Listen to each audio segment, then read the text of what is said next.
बच्चों, आज हम पढ़ेंगे अपनी पाठ्यपुस्तक अंतरा भाग 1 के गद्य खंड के चौथे पाठ गूंगे के प्रश्न उत्तर। प्रश्न 1। चमेली को गूंगे ने अपने बारे में क्या क्या बताया और कैसे? उत्तर। गूंगे ने इशारों से चमेली को बताया कि वह भीख नहीं मांगता और मेहनत करके कमा कर खाता है। कहानी के अंत में जब चमेली उसे घर से निकाल देती है, तब भी वह गली के लड़कों से पिट कर आता है, पर उनसे डरता नहीं। इन्हीं बातों से उसके स्वाभिमानी होने का पता चलता है। प्रश्न 2। गूंगे की कर्कश काएं काएं और अस्फुट ध्वनियों को सुनकर चमेली ने पहली बार क्या अनुभव किया? उत्तर। लेखक कहता है कि मनुष्य के अंदर करुणा की भावना विद्यमान है, पर सामाजिक दबाव के कारण वह उसे व्यक्त नहीं कर पाता। जिम्मेदारी से बचने की आदत के कारण वह गूंगेपन का शिकार हो जाता है। वह हर परिस्थिति में मुसीबतों और परेशानियों से दूर रहने की कोशिश करता है। समाज के उपेक्षित लोगों के लिए कुछ करना चाहते हुए भी वह कुछ नहीं कर पाता। प्रश्न 3। नाली का कीड़ा। एक छत उठाकर सिर पर रख दी, फिर भी मन नहीं भरा। चमेली का यह कथन किस संदर्भ में कहा गया है और इसके माध्यम से उसके किन मनोभावों का पता चलता है? उत्तर। कुछ दिन चमेली के घर पर काम करने के बाद एक दिन अचानक गूंगा घर से भाग गया था, तो चमेली ने गुस्से में आकर यह बातें कहीं। इस कथन से चमेली की भेदभावपूर्ण मनोदशा का पता चलता है। वह दिखाती है कि उसने दया करके गूंगे को अपने पास रख लिया था, पर वास्तविकता में वह उसे इंसान नहीं, एक मूक जानवर ही समझती थी। इस कथन से उसकी संवेदनहीनता का पता चलता है। प्रश्न 4।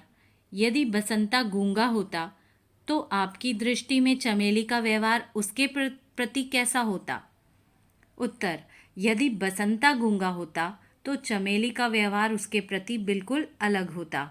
न वह उसके साथ दुर्व्यवहार करती, न उसे बुरा भला कहती, न उसे बासी रोटी खाने को देती और ना ही उस पर हाथ उठाती। बेटे द्वारा बड़ी से बड़ी गलती हो जाने पर भी वह उसे घर से बाहर कभी नहीं निकालती। प्रश्न 5।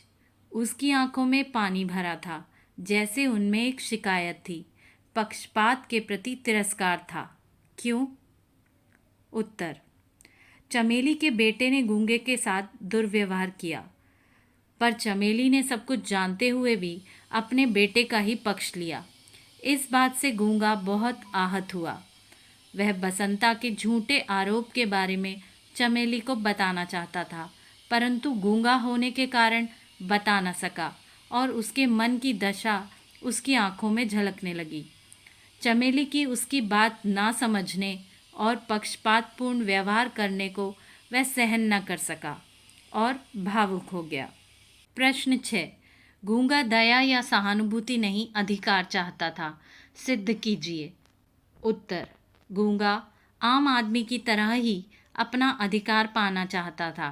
कहानी में हमने देखा कि जब जब उसे अपना हक नहीं मिला, तब तब उसने संघर्ष किया।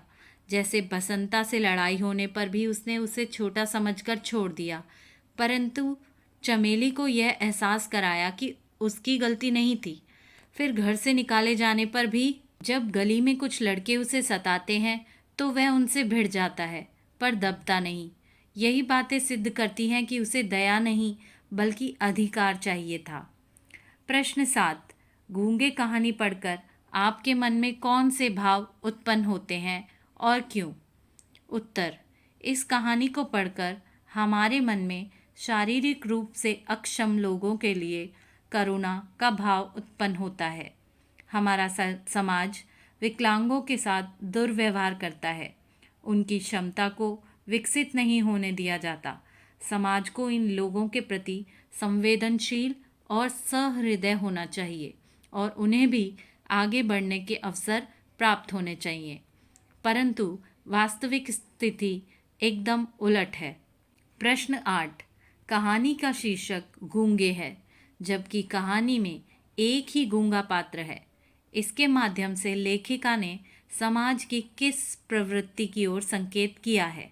उत्तर: लेखक ने इस शीर्षक के माध्यम से समाज की विकलांगता पर कटाक्ष किया है। वह कहता है कि संसार में बहुत से लोग गूंगे हैं जो अन्याय के विरुद्ध कभी अपनी जबान नहीं खोलते। वे विकलांगों के प्रति अत्याचार होते देखते रहते हैं, पर उनके हित के लिए कभी कोई कदम नहीं उठाते। मुंह में स्वर होते हुए भी वे चुप रहते हैं। इसलिए लेखक ने कहानी का शीर्षक गूंगे रखा है। प्रश्न 9, यदि स्किल इंडिया जैसा कोई कार्यक्रम होता तो क्या गूंगे को दया या सहानुभूति का पात्र बनना पड़ता? उत्तर: यदि स्किल इंडिया जैसा कोई कार्यक्रम होता तो गूंगे को कभी भी दया या सहानुभूति का पात्र नहीं बनना पड़ता। वह कोई भी स्किल सीखकर अपनी जीविका कमाने में सक्षम हो जाता।